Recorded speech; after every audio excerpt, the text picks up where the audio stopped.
God, the game is beautiful.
Okay, I'm gonna get a bowl of cereal. I'll be right back.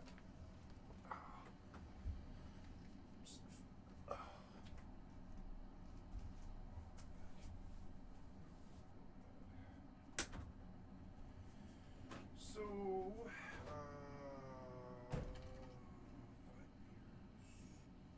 years. I already had that. 7 years.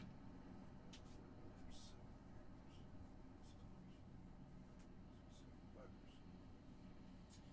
Oh, you know,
right back. Wee woo, wee woo, wee woo. This is not a drill. We now have the evolution of subcultures in the form of conservative Why are you wearing goths. pearls? What is this? They believe it's their Why are you wearing a pearl God-given right necklace? to bear arms. This is not me hyperbolizing or being drastic. This is literally what they think. I believe in the right to bear arms. As an individual in the United States, that is a God-given right that should not be taken away. Oh, goodness me, do we have a very interesting conversation ahead of us today. The existence of conservative goths. But before we get into all of that, let me introduce myself. My name is Skycatlive, and on this channel we do video essays talking about things we see on the internet, and then we will discuss it as a community down in the comment section below. So if that sounds like fun for you, please feel free to subscribe. And if you're not new here, great to see you back again. And this is this week's Beyblade, another variant on Dragoon. So cool, right? Gosh darn, I love the red accents. Red and blue Thank you, Cal Does Live. I've liked and sub to your channel. just always look fabulous together, especially in Beyblade form. Shout out my boy Dragoon, he's holding it down for real. Anyways, conservative goths. You don't make sense. You are a complete defilement of logic. Basically, to bring Yep, it's like everybody Jews, up blacks, to speed or on women what for I'm talking Trump. about here is there's a large, ever-growing group on TikTok within the alternative community, alt-talk, of people who are labeling themselves as conservative goths or conservative punks. You know, merging the traditional goth aesthetic with conservative political ideologies. I'm so tired of hearing, oh, you can't be goth, you can't be Republican, conservative. When was the last time that you stepped outside? I thought this was a free country where I could identify as whatever I She's want to absolutely right. identify as. And this juxtaposition is sparking very interesting conversation on the internet. And by that I mean people baiting themselves out as being conservative goths and punks, and then everybody else being like, you know, that literally just doesn't make sense, right? Goth and punk's literal fundamental origin cause have serious ties to anti-establishment and progressive ideologies. Not whatever the hell this is. Listen, I understand where the goth, punk, emo subculture came from and the politics behind it. No, you're just I a just don't care. tourist, And this like content Drake. creator just puts it down as it's such a terminally online thing to say that you can't dress up goth and say you're goth and also be conservative. Like, that just isn't real life. You can go outside and nobody will say a thing. Yeah, because the average person can't tell the difference between like a goth, emo, and metalhead. They all just think it's all the same thing. However, if you're going to come online and say you're part of the goth community and also say you're conservative, of course people are going to call you out. And let's very clearly and very obviously break it down for you, as I genuinely don't think you thought critically about the two factions you're aligning yourself with. It's like you're trying to do an evil playthrough whilst also being part of the good side, and by the good side I mean the goths, whilst being a evil conservative playthrough. It just doesn't make sense. Your character's moral compass must be so diffracted. So goths as a subculture movement, not the historical movement, but the subculture movement, came around in the late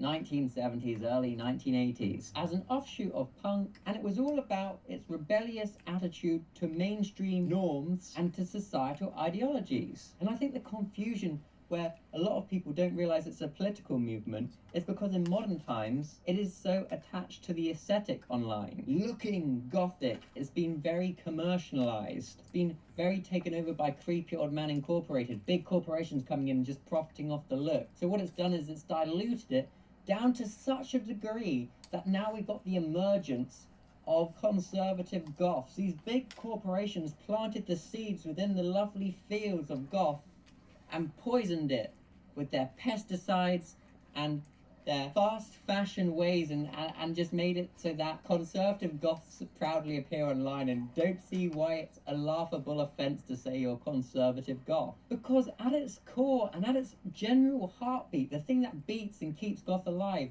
it is about rebellion. You know, taking those conservative values of how a man and how a woman should act in society, those traditional gender roles, and destroying them. Not being like, I believe it's my right to bear arms. Wee woo, wee woo. This really panics me that people are taking these actual subculture movements, like goths and punks, and being like, I can make it conservative. In No, you video can't. And games. this is not In me video games. No, you gatekeeping. can't. Look, if you want to be an absolute corporate baddie and just the mainstream normie versions of you know, alternative and dress up like in a gothic way or dress up in a punk way, yeah, nobody's gonna say shit. Nobody cares in the real world. We're all too busy in our lives. However, if you go one step further and say, no, you are part of those communities, well then align yourself with the core values of those communities, right? Dear Lord, just do the bare minimum. It's like they've just seen online, they just went and typed in goth outfits and just brought the most generic things. Yep, that's what they do. That's what these kids do. Part 2, Part 4, Part 1 of 4. 035640.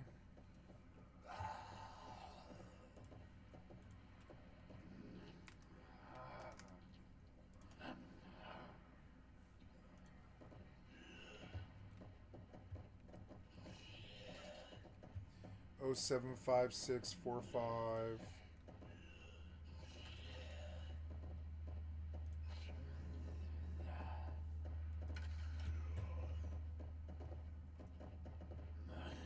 $15.56.47.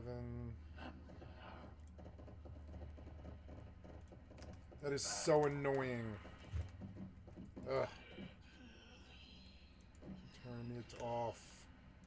I think you crashed my computer. You're so annoying. Shut up, you.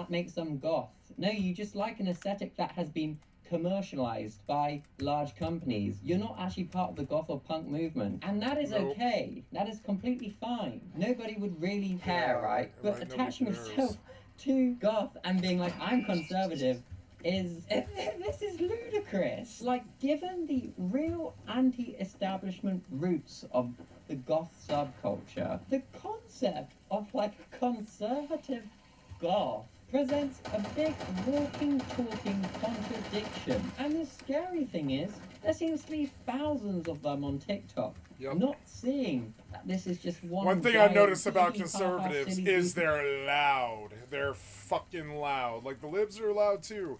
But, like, the conservatives are a smaller faction, and so they make up for it in loud. They're not smaller, but they're publicly smaller, I think. And when they're in public, they're fucking loud. Like Trump. Loudest conservatives ever lived.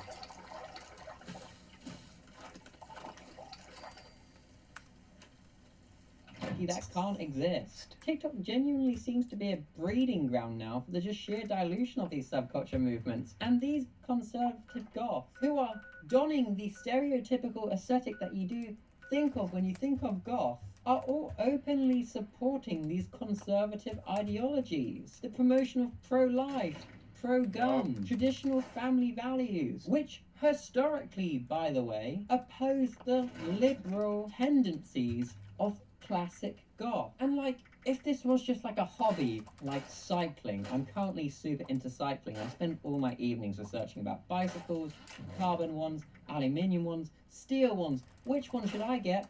It's exciting. But if this was the bicycle community, and there's people being like, I'm a cyclist, but I'm liberal, and I'm a cyclist, but I'm conservative, that's fine.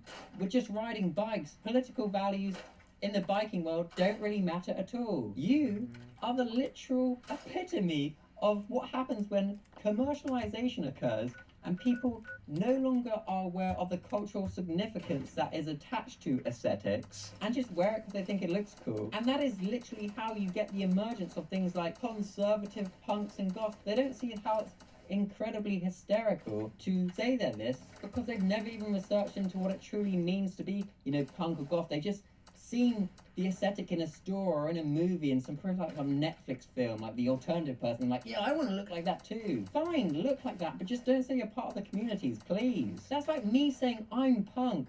I'm about as punk as Youngblood. And that's not a shot at Youngblood. Think he's an alright character. Just neither of us are punk, are we? But thank heavens there are lots of amazing goths on TikTok who are upholding the real root of goth culture, who are calling out conservative goths and trying to educate them. And the fact that so many people are agreeing with this content creator really does beg the question of whether subcultures like goth can evolve and change their core ideologies, or if these certain foundational characteristics are inalterable. Authenticity and subculture evolution. Let's think about that, shall we? I'm not one to deny that, as with all the subcultures, goth has evolved and changed over the decades. You know, each generation reshapes the culture's boundaries slightly, adapting to contemporary contexts and personal identities. However, I feel the introduction of conservative ideologies into the goth conversation raises significant debates about real authenticity and like the absolute limits of subculture evolution. And by that I mean, is this conservative goth movement we're currently seeing a form of cultural appropriation, co-opting goth aesthetic without embracing its underlying principles? If you ever wanted another lifetime example of why capitalism, boo, bad, not cool, it's this. People just don't care about history anymore. They just want the product on their shelf and taking it without actually thinking about how it came to be what it was. And the tough thing is because you're seeing more and more characters like this, more and more people who are so aesthetics driven, and you know, this occurs a lot on apps like TikTok because it is a visual based app. It then creates the question in one's head of, can conservative goths be a legitimate evolution of the goth faction? Because more and more it seems commercialized. So was this just the next evolution of goth? We had the Charmander goth, the OG late 1970s goth. We had the Charmeleon goth, like the 1990s, the early 2000s, and now we got the Charizard goth, and I don't think I wanted it. This doesn't seem good. This seems like a needless evolution, and that's not a Charizard hate. I just needed a Pokemon analogy somehow crowbarred into this. But for real, this question of is this a legitimate evolution of the goth movement then, if it's normalized, and it's a general consensus of a portion of the goth community thinking this can exist, really makes me question how subcultures define themselves now, and who gets to claim membership. Navigating these questions of like evolution and appropriation leads us directly into the implications of like identity shifts within the goth community and beyond. The rise of conservative goths has not just sparked debate, it has created palpable divides within the goth community on TikTok, and this division can dilute the collective identity and disrupt the unity. And I feel it really could impact communal activities on a localized level, like goth gatherings. Yeah, it's like and just like they've split, just like the maggots have destroyed. Just like the maggots have destroyed the Republican Party by splitting it, they'll destroy goth, they'll destroy punk, I mean, that's what they do. They destroy shit. That's what they are. That's who they are.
Now I have to sell.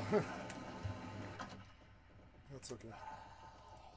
We have to factor in is, are you a conservative goth? Part of me, like, throughout this whole video has kind of like wondered in the back of my mind if, you know, this person is actually just trying to, you know, create rage bait and incite rage online as a way to, you know, build a platform. People in these subcultures are very passionate on apps like TikTok because it can be a place of shared interest. So someone coming in left field with this very contradicting ideologies and trying to attach it to goth subculture is gonna make many goths speak up, understandably. I wondered if it was just some sort of like marketing ploy to, you know, gain attention. And sadly, I feel like this is just a reality in culture today. People on purposely trying to be obtuse and cause distress to farm clicks and engagement, and they don't really care about the broader cultural impacts. They just care about getting the attention they so crave and desire. All the conservative meathead teapot excuses for men are gonna be like, yeah, goth baddie that's conservative, she likes Trump, she likes guns, boom, boom, boom. So they're gonna swarm to her profile, but at like what cost to society, right? I know it's very hard to challenge, you know, the capitalistic machine and the commodification of subculture movements, you know, with the fast fashion clothes and such. But what we can call out is the people within the communities who are signposts online, who say things that shouldn't be associated with these subculture movements. I think all these considerations bring us to like the heart of this discussion, that having conversations about why understanding and discussing such phenomena as the conservative goth is crucial for both the goth community and broader society. I think I'd like to conclude on the concept of conservative goths. I feel like the emergence of them on platforms such as TikTok poses a real profound question about like the nature of cultural identities and subcultures. While it is natural, of course, for subcultures to evolve and change with the times, the introduction of ideologies that starkly contrast with the foundational values really challenges us to rethink what these cultural labels actually mean. Whether you align yourself with the real original roots of goth or, you know, the more modern inspirations of goth, I feel this whole discussion really invites us to think about the sheer complexities of identity in our increasingly polarized world. Do you think conservative goths can exist? Yeah. Please, I want to know from people. I don't deny the fact that people can dress up like goths. Anybody can dress in a gothic sense, of course, but that doesn't inherently make you gothic or goth. It just means you like an aesthetic and you're just expressing yourself in a way that resonates with you. Cool beans. But to literally label yourself a goth and conservative, well, that is a point for contention and conversation. So let's converse, shall we, team? I've been your boy, Skycatlive. It has been an honor to do another video and have a discussion with you all. I really do get so much from just having conversations with you. I really do. It's so fun and it's such an awesome experience to be a part of all of this. There'll be another video uploaded in one of my videos. Gog and I will see you in the next video. Okie dokie. Bye. Punk TikTok just got worse. Oh god. Alright, let's listen to talk.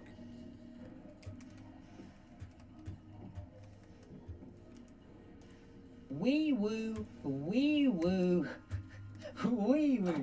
Once again, subcultures are arguing online of what it means to be part of that subculture. And today it's punks arguing over whether punk is actually political. The disconnect between online subcultures and what they are like actually in real life is like so crazy. In real life, you go to the local shows, have a good time and have some fun. Online, you get called a poser for wearing the wrong thing. Goodness. Do we have an interesting conversation ahead of us today? But before I get into all of that, let me introduce myself. My name is Skycatlive, and on this channel we do video essays talking about things we see on the internet, and then we all discuss it as a community. So if that sounds like fun for you, please feel free to subscribe. We're trying to beat this ratio. Yeah, because I don't want randoms watching my things. I want a nice wholesome community. Yippee, community. Anyways, if you're not new here, hello again, nice to see you. And today, instead of showing you Beyblades or small soldiers or any other sort of interesting thing from my collection, later on we'll be discussing my great co-host, Skog. Skog deserves a shout out. But first, let's tackle the topic at hand, punk online. Basically what's caused this big debate online recently in the subculture of punk on TikTok is I saw one content creator do a comedy sketch being like, pretending to be a punk TikTok creator that's really out of touch. Hey, I'm just jumping on here really quick to just support my point that punk isn't political. Punk is for everybody.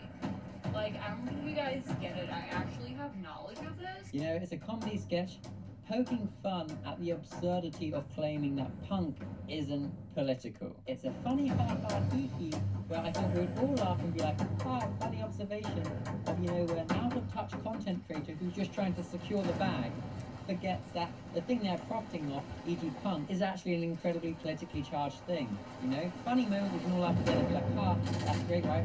Well, no, because boom, off of that, I saw so much discourse and conversation online where people are arguing whether it isn't political, what it meant to be punk, who isn't punk, and oh my goodness, it just seems so insularly focused, so like zooming in on everything rather than just being a part of the scene and having a good time, right? And to me, like when I just started looking at this more and more, I think the TikTok actually just raises a really good point of how disconnected some people on TikTok are from the origins of punk and the culture which they claim to represent. I think one of the most painful takes I see online about punk, especially on social media, is like, well, it's evolved, you know, it's not political anymore. They suggest the movement is simply about personal expression and having fun. But this completely ignores the fact that their personal expression, or punk's at least, has always been political. You know, that stereotypical look has a message. And I should say though, you know, it's not people who just want to dress country. Nobody's really going to care. Online, they may have an opinion, you know, people might be like, well, you're just this, that, and the other. In real life, no one cares, truthfully. The IRL country knows better at their actual events. I find this conversation genuinely so fascinating because I have friends who are IRL, rocks, emos, punks. I've managed to acquire them all, like it's like Thanos' gauntlet of like subculture. And they're just very much part of the IRL take on these subcultures, you know, they're actually just getting involved in their communities and getting amongst it. So when I tell them about this online discourse, they all like scratch their head and they just look so confused. They're like, when you mean people are arguing over punk being political, punk is political. It's just so funny because online, it seems people are just fighting for their authenticity tag or their license to be like, I'm punk or I'm goth or I'm emo. It's just very interesting.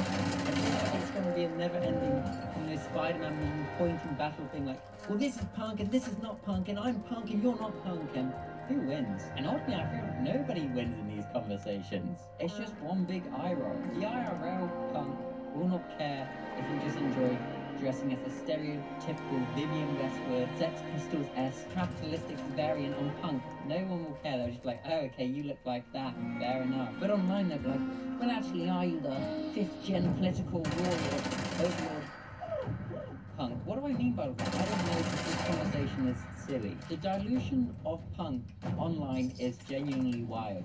Punk, though incredibly known worldwide music and style, was never intentionally just to be about that. That was just a growth out from punk, an artistic expression of punk. Punk itself was always about taking a stand. And if newer generations of punks think that punk is just some fun, quirky little aesthetic, it really does just water down the actual political movement. Long gone are punk is not a challenging joke. societal norms and political agendas. Now we enter in the age of getting likes on TikTok because I look like I'm some sort of Netflix concept of what being an alternative punk is. Yoo-hoo! Remember to buy my fast fashion punk clothes on the TikTok live shop.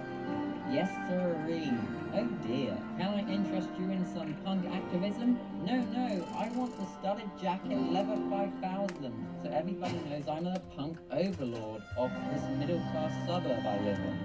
Yeesh. And I do just want to say whilst I'm talking about this, once again, never ever an issue if you want to dress gothic or punk, whatever. Do your thing, express yourself accordingly. Maybe don't just say you're part of these movements, maybe, I don't know. Fun for like an aesthetic, that's cool. It's one way to express yourself. probably don't be like, yeah, I'm actually a diehard punk warlord, when you're probably not, if you're just head to toe in fast fashion and you don't really do anything in the scene. Like I'm saying, there's nothing wrong with that. I'm just saying you're probably not part of the scene. Which is okay, you don't need to be part of the scene. Remember, punk originated in the 1970s as a genuine response to societal and political unrest. It was a form of rebellion against the conservative, capitalist status quo. And bands weren't simply just making music, they were really calling out inequality, corruption, and oppression. Their lyrics, their shows, and even their look, to some sort of degree, was a deliberate act of defiance. I feel like there's this misconception that punk was maybe just anti-establishment in some sort of vague way. You know, we just look a little different, that's how we're fighting the system. No, they were the real deal. To some degree, at one point. The goal really was to always challenge the powers that be. And you know, this was even obvious in its DIY nature, with punks, you know, making their own clothes, creating zines or zines, however you want to say it, booking their own shows. This was all as an act of taking the power away from the larger corporations and being a resistance against mainstream consumer culture. You know that expression, sticking it to the man? Well, they really were sticking it to somebody at some point back in the day. Yes sirree. Yippee. The original punk's refusal to conform was so obvious. Just complete rejection of polished corporate produced music, and its emphasis on just complete freedom when it came to self-expression were all deeply political acts aimed at dismantling structures of power and oppression. So like, given this, just this very quick basic history lesson, the idea that punk isn't political is honestly laughable. Even to a silly, goofy goober, self-proclaimed silly, goofy goober. Hey, I hold my hands up, so does Scott. Scott, pull up a paw. We're goofy goobers, we ain't punk. No way. Do we love learning about subcultures? Yes, we do. But are we no way whatsoever punk? Yes. Have we researched punk for a while? Yes. Is it clear that even to us, and you know, just mixing with people in the punk scene and going to some shows and whatever, it's very much a political agenda? Yes. So if little old me can understand that, how is it people in the actual scene who claim to be punk? They don't know. Not political, They don't know. bro. I'm just doing my thing.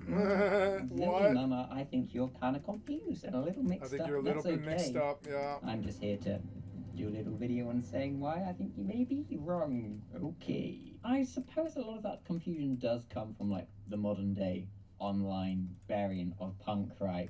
Because imagine if you're a young person and you come across punk for the first time on TikTok. You're doomed. I feel sorry for you to try and actually find good resources of information there. All you're seeing is people focusing on how cool it looks to be punk, dressed in your spikes and leather. Zooey mama, sign me up. I want to be some Guitar Hero-esque character, for real, no cap. I'm actually not wearing a cap. Scott, you're wearing a helmet, so I think you can join in this pun as well. Yes sirree. Yes sirree is my new heinous, by the way. Unfortunately, these new adopters to punk will be missing out on the deeper meanings. And that's a shame. We really are in the era of form over substance. And by that I mean looking cool rather than actually having anything of depth to you. But I suppose on video apps like TikTok, why would you expect depth? Wee woo, wee woo, wee woo. Future Skycatlive coming to you live here. And you know this is the future because I have a big old spot on my face. So I've decided to distract you all with my Hawaiian shirt. But then again, I've been told spots are perfectly natural, and so is my love for Hawaiian shirts. Anyways, as me and Scott were editing back this part of the video, it kind of made us realize that it made it look like we were just looking at original punk through these like rose-tinted lenses, making everything seem far more perfect, far more better. You know, it's nostalgia. You hear these great stories, so it must be better, right? And I feel I should also, to make this argument fair, point out some of the flaws even punk had back in the day. So it's not just like this big lust and love for something that once was and never will be.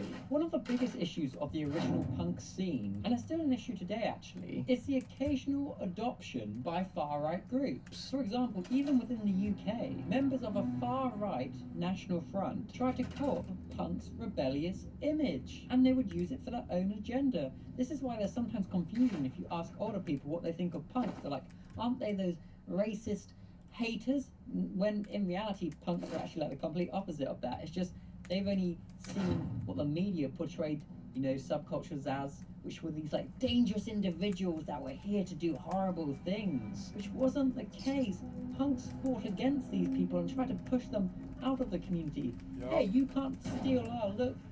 It stands for something. And it's why we tried to adopt punk's look in the first place, because punk is very anti-establishment and anti-fascist. And of course, this led to many clashes between the original punks, who, you know, were typically very left-leaning and literal anarchists, battling these literal far-right infiltrators. Zooey mama.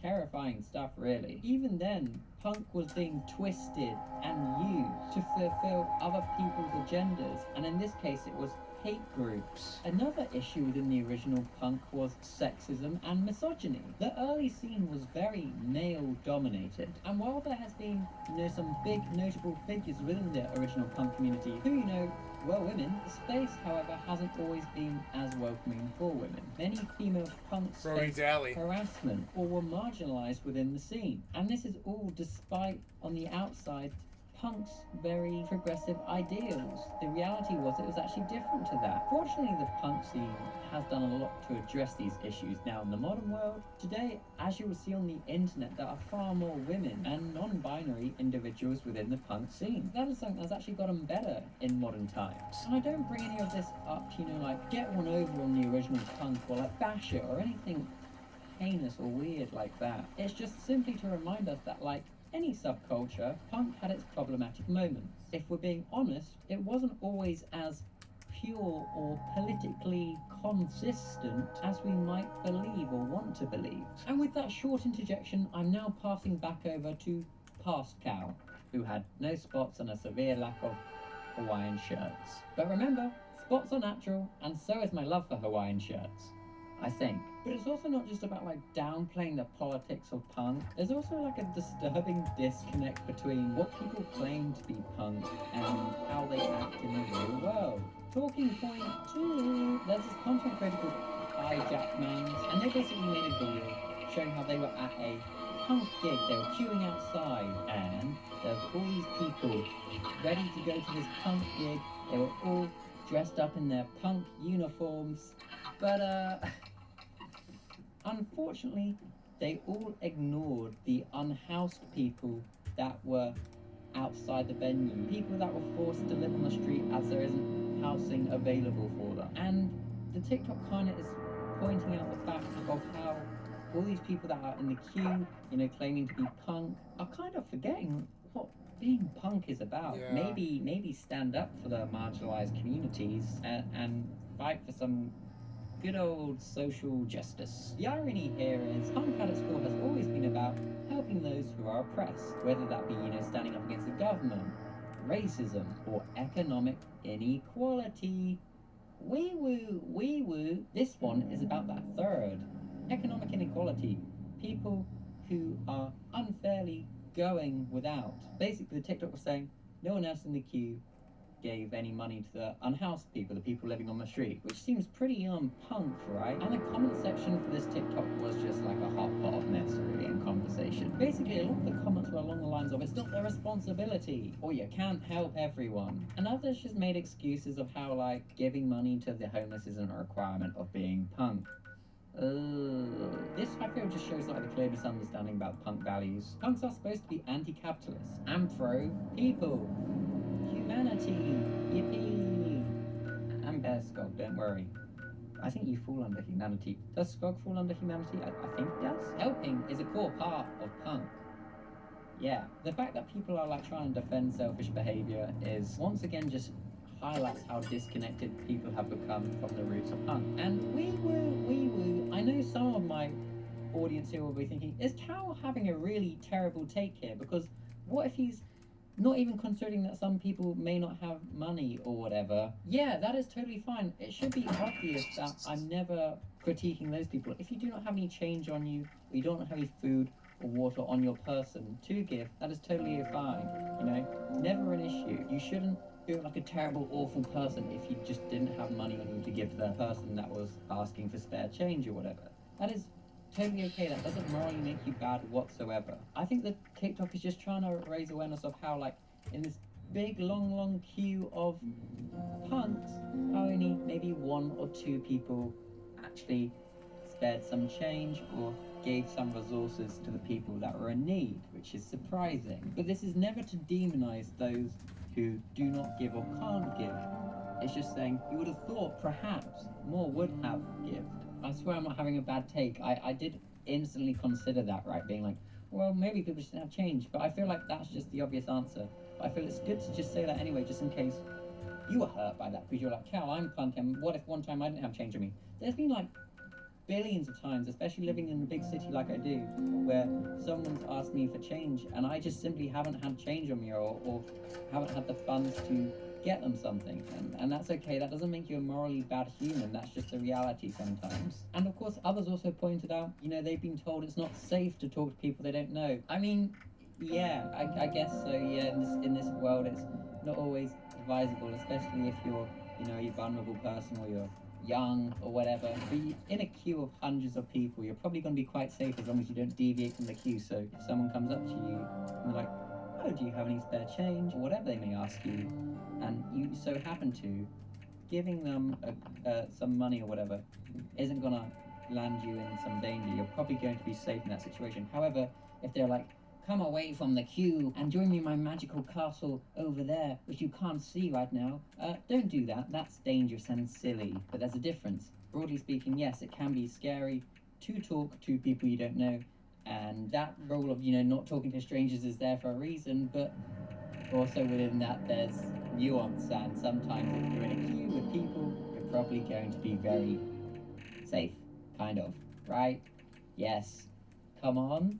Ugh. I feel like this, though, along with the other TikTok I mentioned earlier, really shows the larger issue at play here of punk's forgotten values. You know, it's always very exciting to dress up and listen to the music and get into that part. That's the fun part that many are attracted to, but they may not maybe embody the values of the movement. But what I'm saying is it's easy to throw on the spiky leather jacket, perhaps, but a true punk would probably show activism, empathy, and standing up for those that need a voice. I say this awkwardly because you're like, he's not a punk.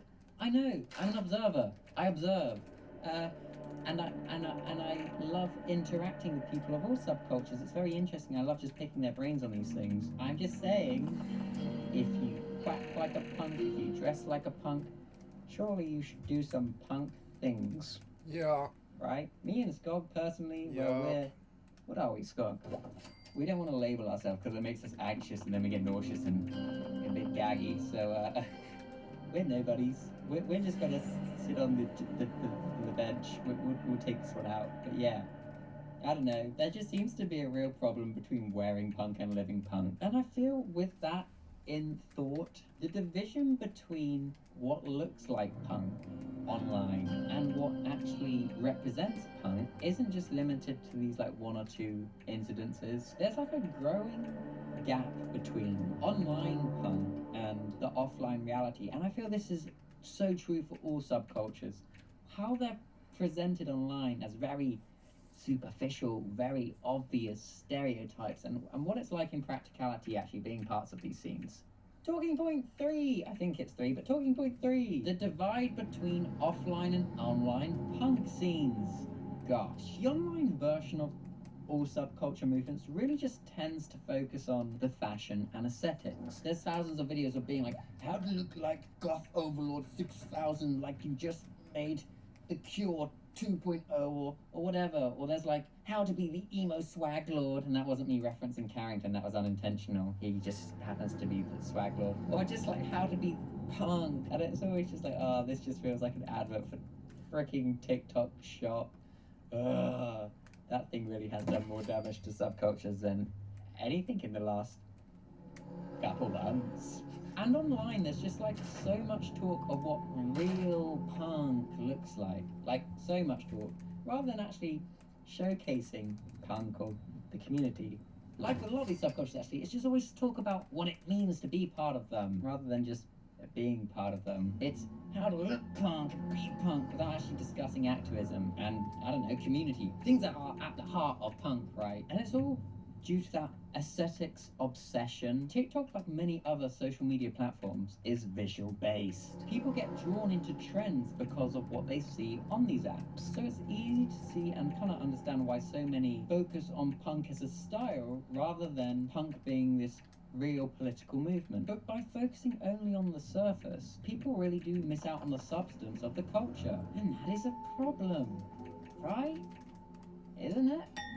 I think so. And this is where like the disconnect between like offline versions of subcultures becomes so noticeable. In the real world, the punk community, much like other subcultures, are still inherently involved in their liberal ideologies and their original days of being like this liberated groups. So like actual punks are still very much involved in activism, whether that be participating in benefit shows, supporting local grassroots movements, and engaging in DIY culture across the whole. Whether that be, you know, making clothes, setting up venues to make music and hold spaces for communities to get together and do their thing. Basically what I'm saying is these punks aren't spending their time online debating with the Spike Lord 6000 who just got the leather spiky jacket and is listening to the Clash and the Sex Pistols.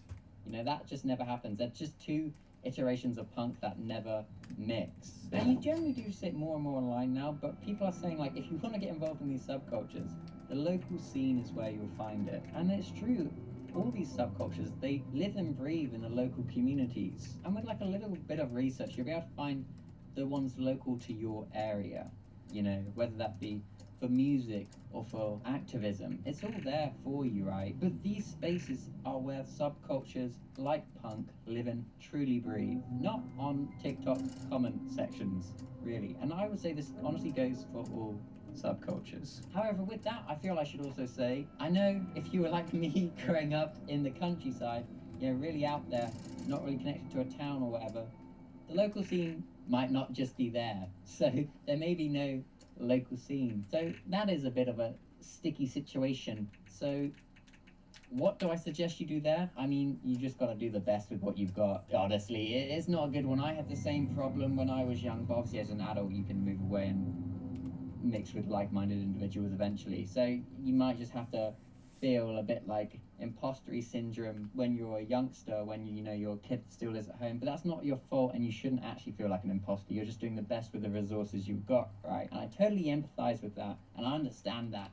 because when you're young and you want to express yourself and do your thing, but you can't because of the infrastructure local to you, that is a tough gig. I get that. Still punk, don't worry. It's just going to be tough for you to engage in that local scene and feel that real connection. But I don't want you to get disheartened by what you see on TikTok or some absolute goblin of a punk on TikTok being like, you're not punk because you're not in your local scene right now. But it's like, well, that may be true for some, but in circumstances of someone living in a really rural area, that's not really their fault. They're just doing the best with their situation.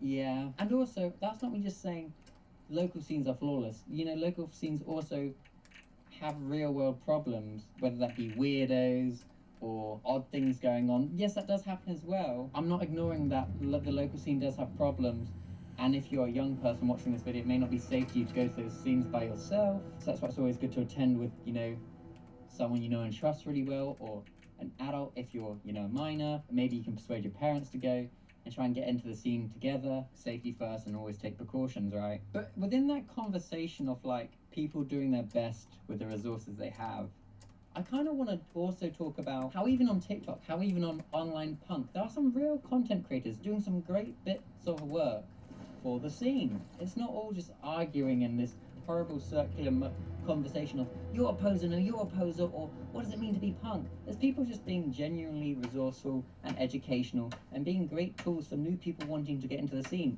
And that is what I want to talk about, championing people in the punk scene that are actually trying to help out. And I think that's really nice and cool.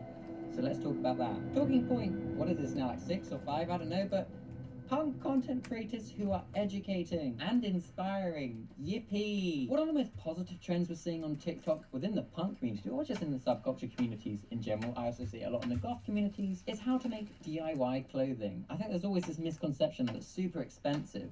It's going to be like this real taxing labor of love. But whether it's adding patches, ripping jeans, or just making alterations to clothes, or taking old clothes and turning it into new clothes, there are many videos showing how one can do that. And that DIY spirit reflects the true nature of punk. Yippee! Creating your own outfits, basically playing dress to impress IRL. Freeing yourself, liberating yourself, being an authentic expression of you. Yoo-hoo! Very cool, very swag. I like that. Be yourself. I know it's tough to do, but if you can do it, that is pretty rock and roll, I would say. Now, I'm myself. I should also say with that, not everybody can. I used to dress like a skater. I used to skateboard. I used to be a raver. I used to go to a lot of raves. I used to be a punker. I was in a punk band, a grunge band. I was into grunge. I worshiped Kurt Cobain. I dressed grunge all of my life pretty much. I don't do any of that anymore. I just act like myself. I wear sweatpants because they're comfortable, shirts that are like Under Armour so that they breathe well and they don't annoy me, and I dress for comfort. I don't dress to look like something or to identify as something. If I were to go to an Antifa meeting, I bet I could run it, but I wouldn't look like them at all. And I think about that sometimes. I'm like, yeah, I don't look like these people.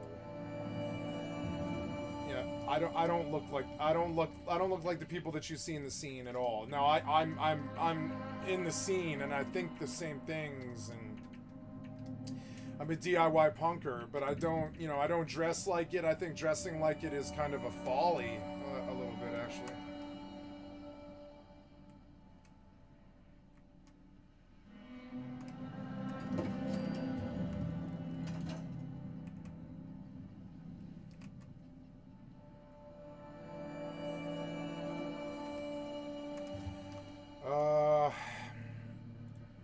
Or they just may not be able to within themselves be able to do it, and that is totally okay. You're doing the best you can, as long as you're always actively trying to, be a part of the scene. I'm sure you are part of the scene, right? Whenever I talk about any of these things, these conversations are always nuanced, and there's always exceptions, and that is totally okay. You're still valid and you're still real to the scene. But if you can, you probably should. That's kind of the ethos, right? Another awesome wave of TikToks I've seen within the punk community is punk is not just an aesthetic, it's a mindset. And there's TikToks breaking down the stereotypes. You don't have to just wear the leather jackets and the studs and all that Vivienne Westwood-esque Sex Pistols capitalistic expression of punk. You can if you want, but it's ultimately about challenging your beliefs, questioning the status quo, and fighting for equality. So what I'm saying with that is the punk that got their joggers and t-shirt from the thrift shop is just as punk as the punk that chooses to dress in the stereotypical image we perceive of punk. And that's not me also taking shots at that variant of punk, the stereotypical one. Super cool imagery. I have no issue with it. Truly, I don't. I think it's a really fun way to express yourself. Rock on, do your thing. You look like my favorite characters in Guitar Hero, and I love that. Super cool, yes. Punk is all about what you stand for, and with that, you can pretty much dress however you want. Yippee. Another awesome thing I've been seeing is people calling out brands who try to cash in on the punk aesthetic without actually supporting its values. So maybe they're fast fashion, or maybe they have unethical practices, or maybe they've just done weird, questionable things in the past. But people are calling out these brands that are trying to sell punk as this fun, packageable, commercialized aesthetic, and I think that's a good thing. Spreading awareness. I think there's many creators trying to help new punks or people interested in getting into that subculture, avoiding the pitfalls that many may have faced prior to them, buying into the corporate punk trap. They are encouraging new punks and newcomers to support local artists, or maybe even make things themselves, or thrift, or getting involved in your local scene. There's many useful resources online, even on TikTok. Even though that's been like a center point of this conversation of conflict today, there's still very useful, amazing resources to be used there. And those should be championed and celebrated. Woohoo! Also, I'm sorry if you're new here and you think I'm being satirical when I say woohoo. I notice sometimes I don't really put a lot of tone, indicator, or expression on my voice.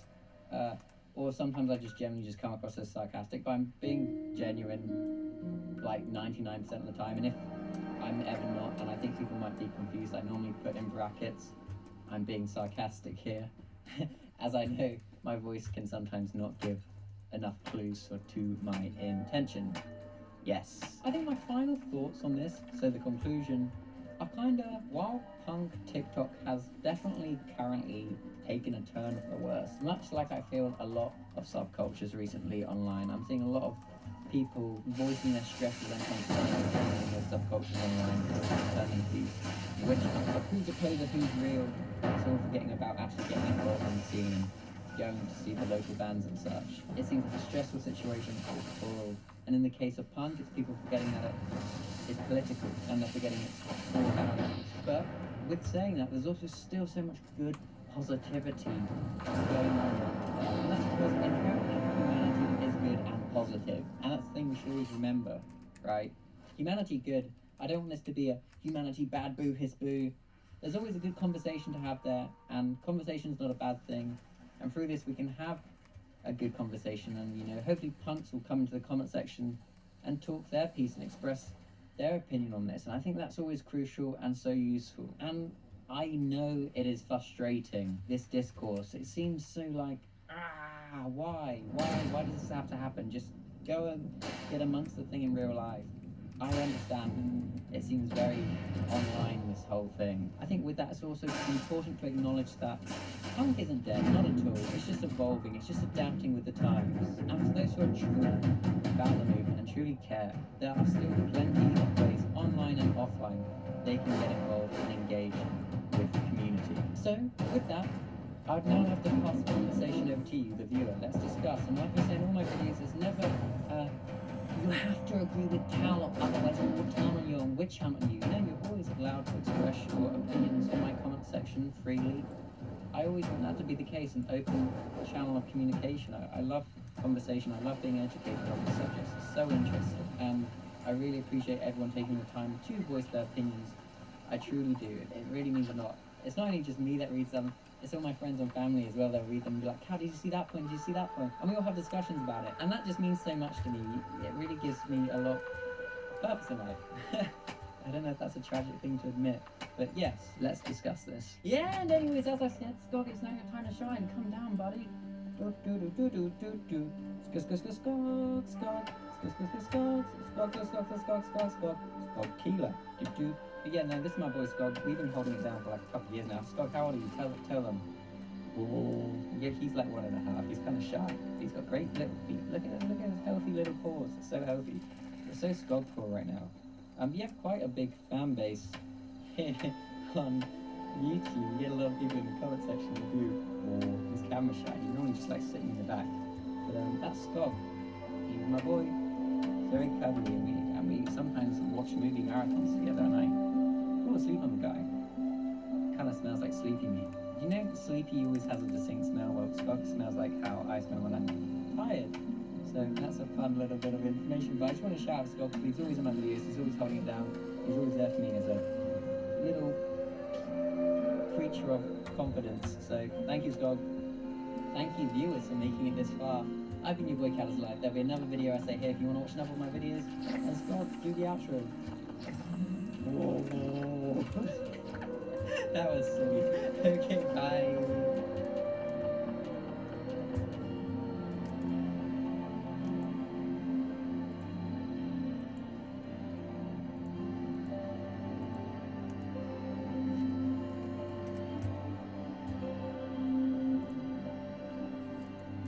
Thank you, Legal, for the excellent content for my stream. I've linked sub to your channel. I'm gonna put my dish away, grab a beer.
Traditional pride.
someone's running them on.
a happy night.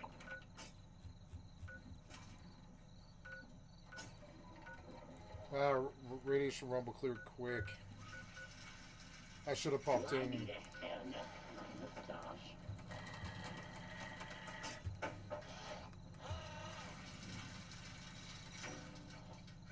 The food is safe. Don't mind the color.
Oh, he sells new Kajeri, huh?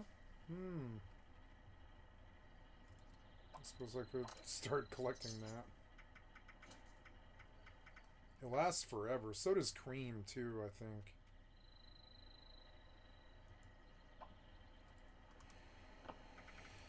Yeah, Cream. Cream lasts forever, I think, yeah, so... And none of the rest of this stuff does. The beer does. Oh, I need to sell those things.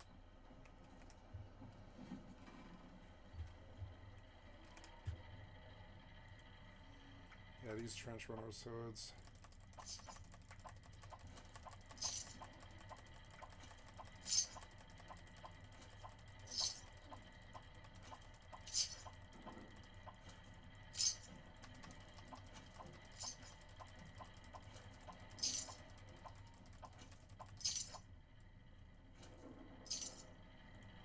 Stop.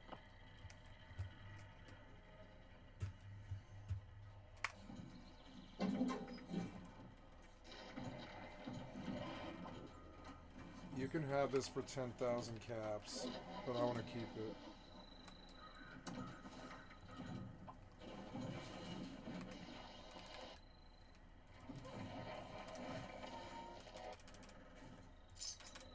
No, I'm going to keep this one.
I should leave this world where I don't have aggro on the fucking mall guards.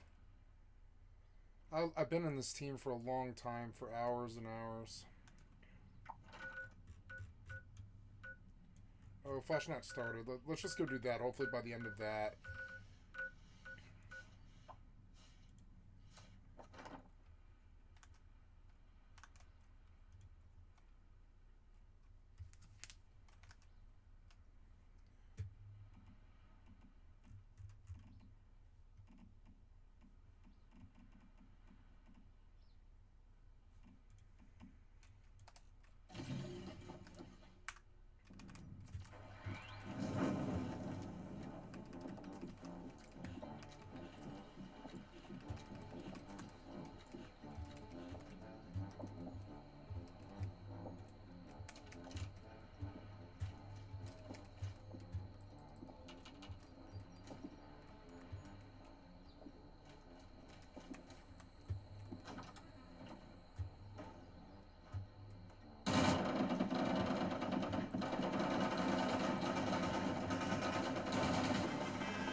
Oh, get out of it.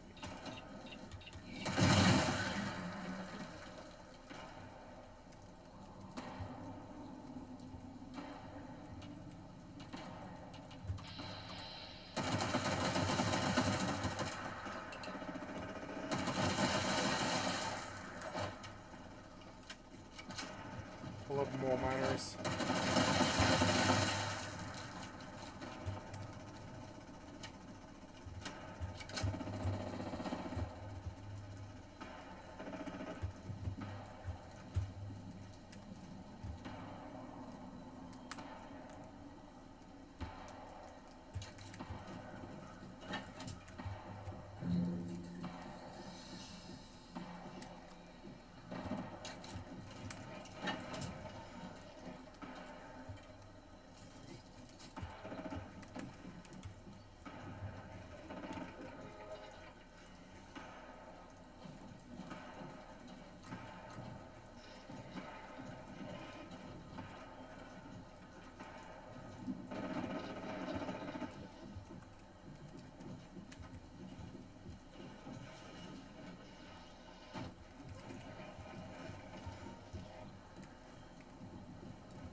Here, we're gonna do the Scorch Beast Queen.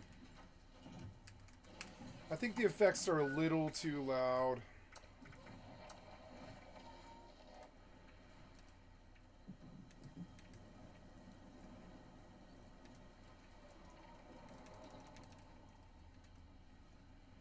Yeah, it's like half of what they were, because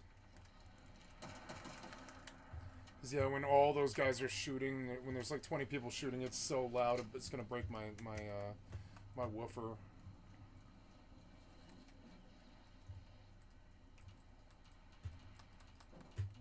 Not my woofer, but my speakers. Well, if we're gonna do Scorch Beast, I guess I'll get all set up to do it.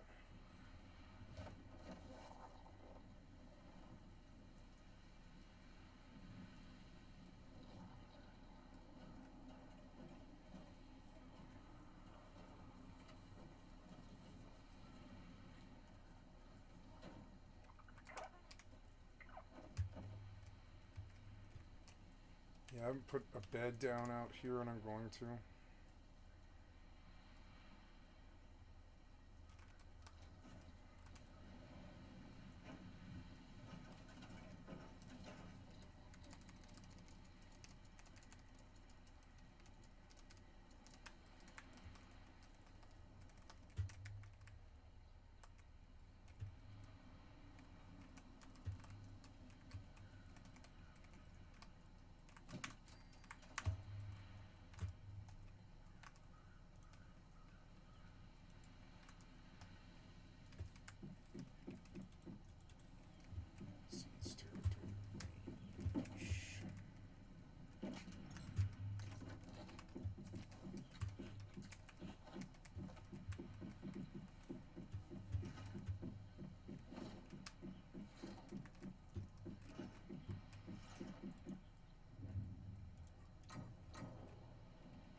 I need to produce.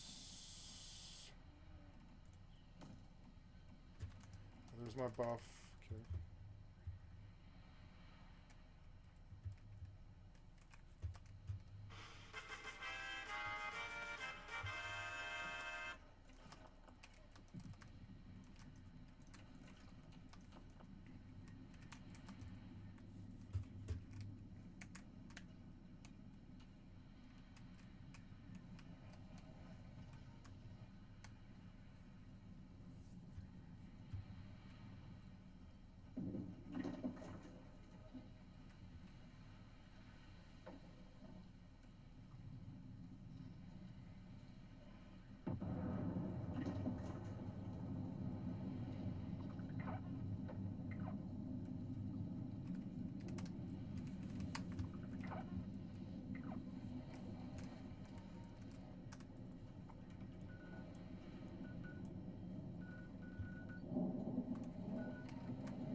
I'm a hazmat. Go to Scorch Queen.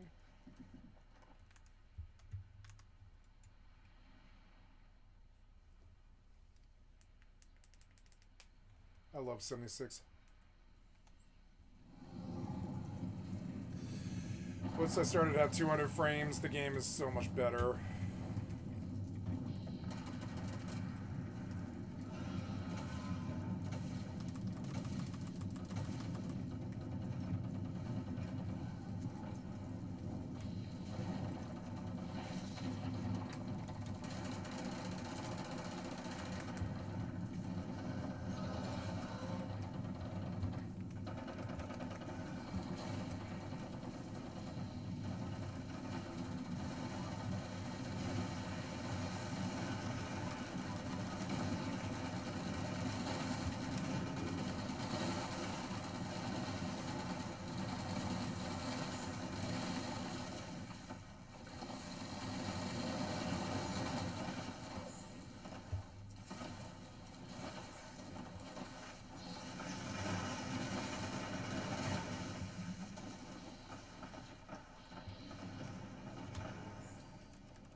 What the hell is that thing? Looks like Mirelurk Queen.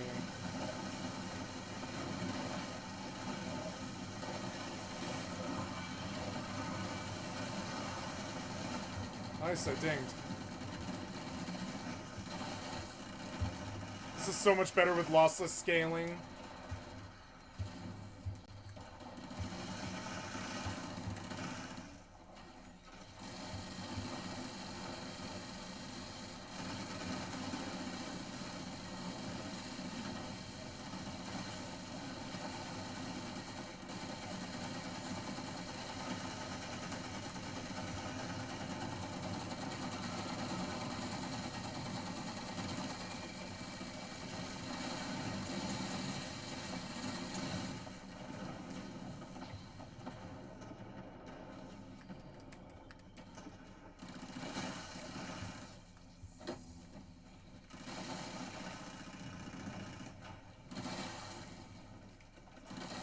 Anti-armor, short flamer. Assassin's Hellcat left leg. Ooh, ammo weight reduced by 20%. That's an upgrade.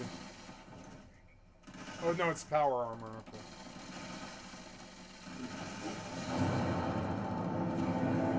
There's there's a deck claw. Okay.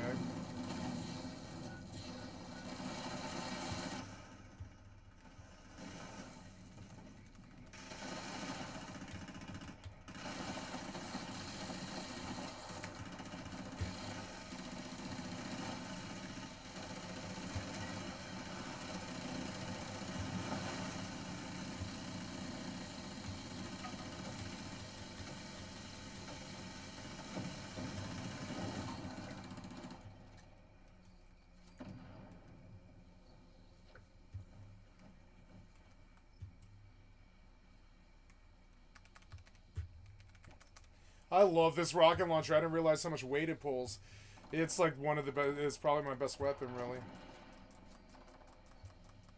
Another player has taken your drop to loot. That's fine by me.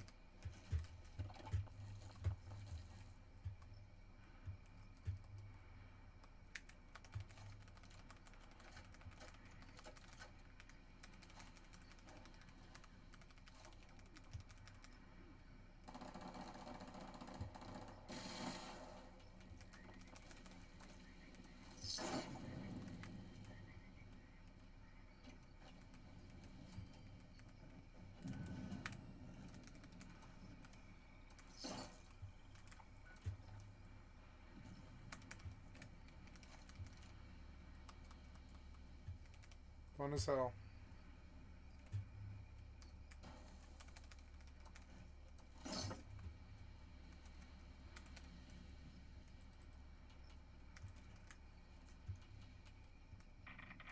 Oh.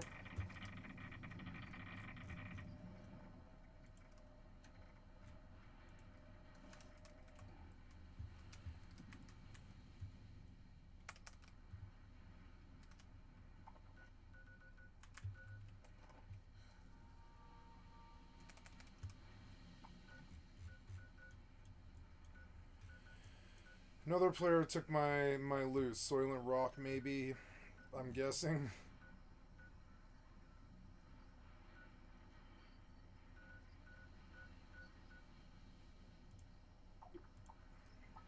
Oh, I'm over encumbered. Damn it. There's probably a bench around here somewhere. Maybe in here. Ooh. I love this game. I miss this game. Lossless scaling changed my fucking life. I think lossless scaling is the greatest thing to ever happen to PC gaming.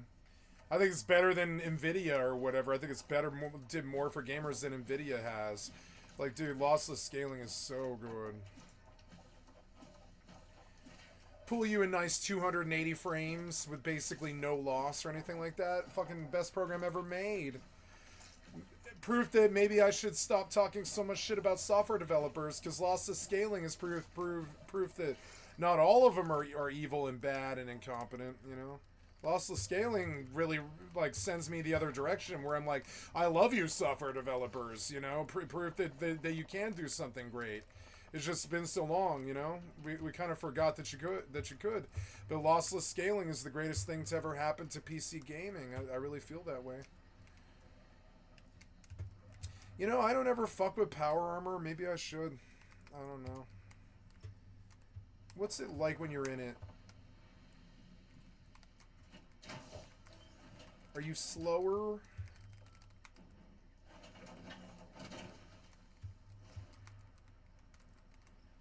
Now, I can't move or do anything. I glitched when I got in it. Oh my god. Really? Are you fucking kidding me? No. The game's not... Yeah, the game full glitched. I can't believe that.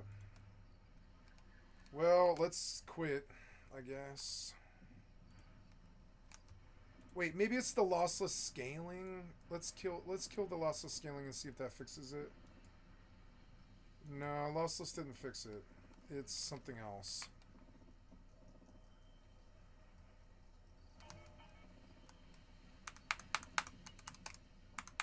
No, I'm glitched. I don't know. I'll have to actually Alt F4. That's fine. Quit. Load it up and run your whole wrap up your previous session thing. I thought thought that I bought a garage. There it is. Finally. Oh no, I need copper ingots more than I've got. Okay. Ooh, money. Oh, you know, I haven't done Eve in a little while. And I definitely probably should. I got a lot of sinks to do. Come on, Gnosis. Nope.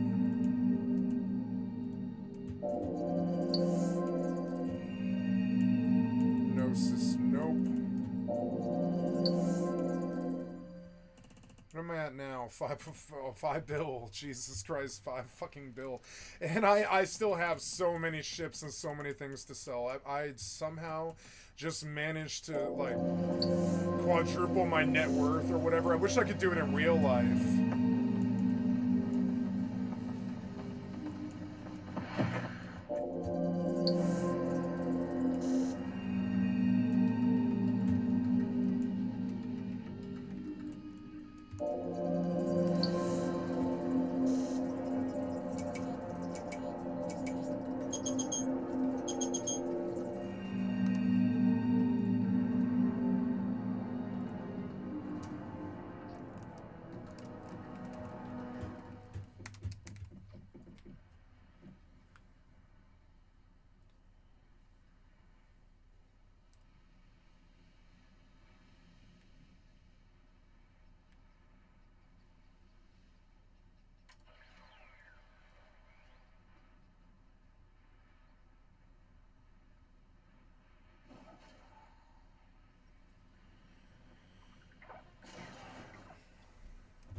Silky, buttery smooth. My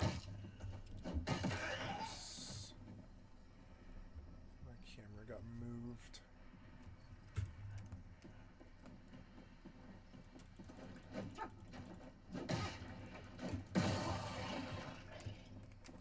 Ooh, chest.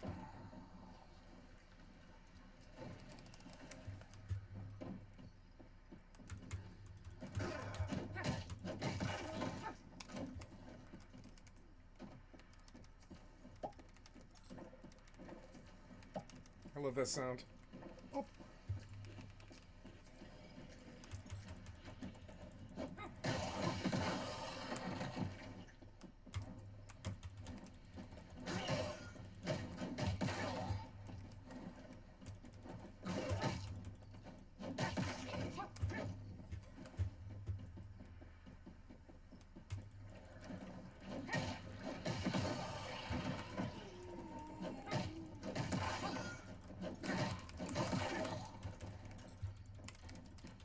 What?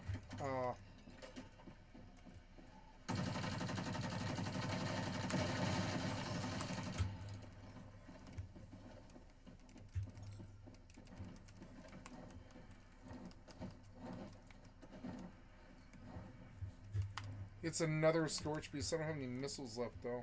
Oh, God.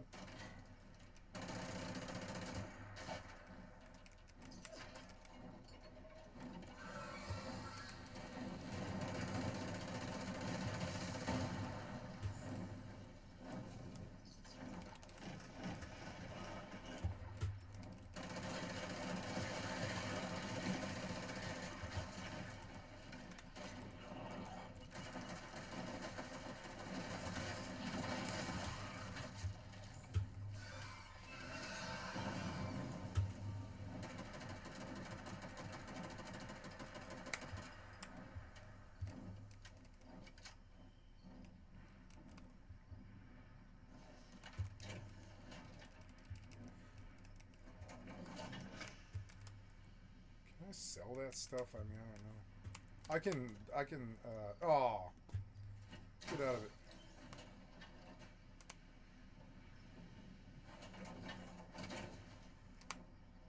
Get out. You glitched again. God damn it. I'm never using power armor again. Aw, quit. You're so annoying.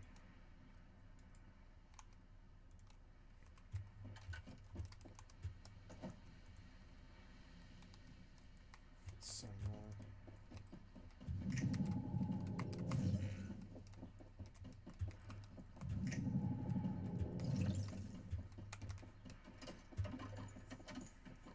Yeah, the other guns just don't have the mag. There's really no reason why you wouldn't use an LMG, really.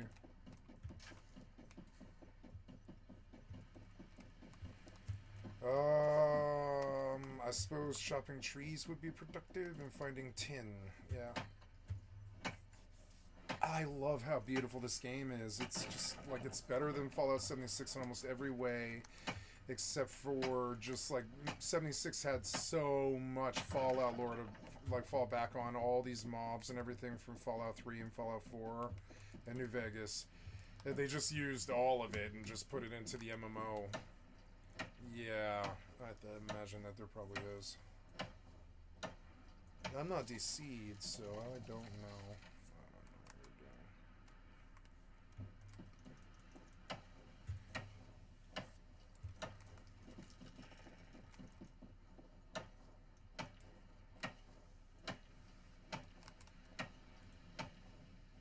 Let's just close GeForce Now entirely and restart it. Oh, you know, I haven't tried FFXI in a while. Oh, take it off. Yeah, take it off. I gotta post a whole bunch of stuff on even FFXI, but I can't even get on FFXI.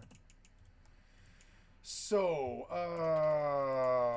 create a whole bunch of council diplos. Yeah, we'll run through all these ships or whatever. And I want to run 10 million. They don't seem to be selling for that price, however. What are they on the market and what am I getting them for? They're like... They're 4. If I could get 10 on the market, that's so much money. So yeah, I would prefer 10 if I could get 10. I don't care if it takes a while for them to sell. Whatever. It doesn't take but one hypercore to sell these.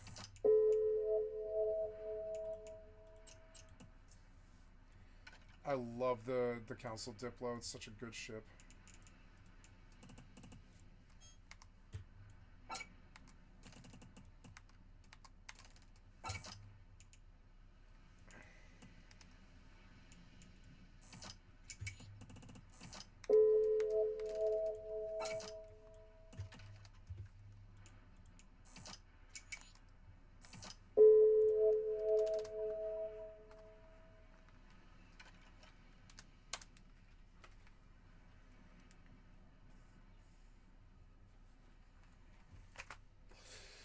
It appears I have a VPN issue with FFXI, and I'm going to address it now. That's going to mean a disconnect, unfortunately, guys. So I'm going to do that now, and I will be gone momentarily, but I will be back.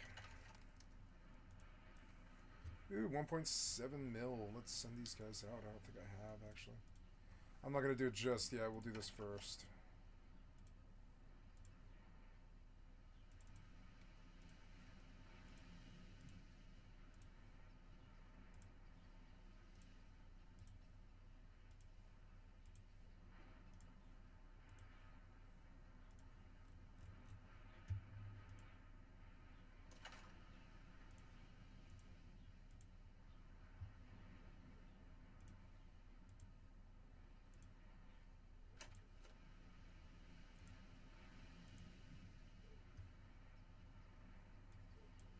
I have so many mining ships. More and more and more and more. Build storage.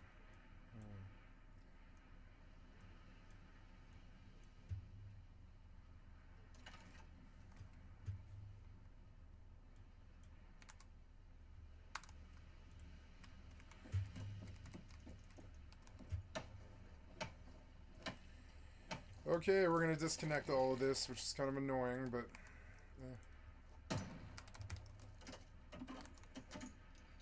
Okay, let's do this. I wish to pause my VPN for 5 minutes. There we are. Disconnect. Great.